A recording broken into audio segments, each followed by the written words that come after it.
ओम शांति। आइए सभी मिलकर सुनते हैं कहानी सद्गुरु की कृपा। एक बार एक चोर ने गुरु से नाम ले लिया और बोला, गुरुजी, चोरी तो मेरा काम है, ये तो नहीं छूटेगी मेरे से। अब गुरुजी बोले, ठीक है, मैं तुझे एक दूसरा काम देता हूँ, वो निभा लेना।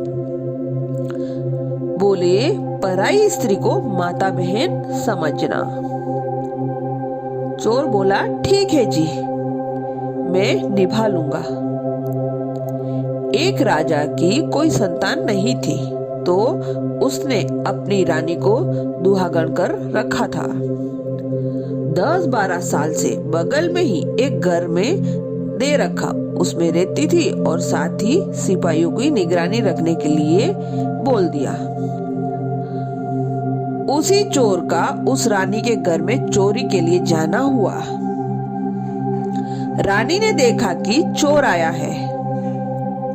उधर सिपाहियों ने भी देख लिया कि कोई आदमी गया है रानी के पास।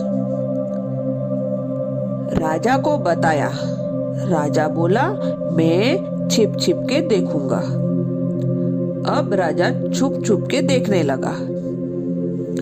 रानी बोली चोर को कि तुम किस पे आए हो?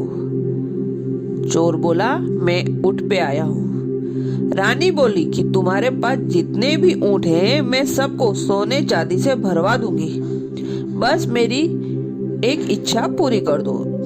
चोर को अपने गुरु का प्रण याद आ गया।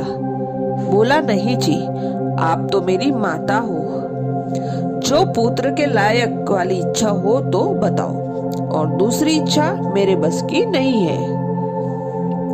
राजा ने सोचा, वाह, चोर होके इतना ईमानदार। राजा ने उसको पकड़ लिया और महल ले गया। बोला, मैं तेरी ईमानदारी से खुश हूँ, तू वर मांग। चोर बोला, जी आप दोगे? पक्का वादा करो। राजा बोला, हाँ मांग। चोर बोला, मेरी माँ को जिसको आपने दुहागन कर रखा है, उसको फिर से सुहागन कर दो। राजा बड़ा खुश हुआ। उसने रानी को बुलाया और बोला, रानी, मैंने तुझे भी बड़ा दुख दिया है, तू भी मांग ले कुछ भी आज। रानी बोली कि पक्का वादा करो, दोगे? और मोहर मार के लिख के दो कि जो मांगूंगी वो दोगे। राजा ने लिख के मोहर मार के दी। रानी बोली, राजा, हमारे कोई औलाद नहीं है, इस चोर को ही अपना बेटा मान लो और राजा बना दो। अब सत्संगियों गुरु के एक वचन की पालना से राज दिला दिया। अगर हमारा विश्वास है तो दुनिया की कोई ताकत हमें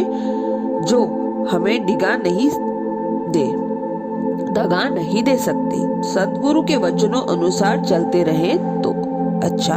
ओम शांति।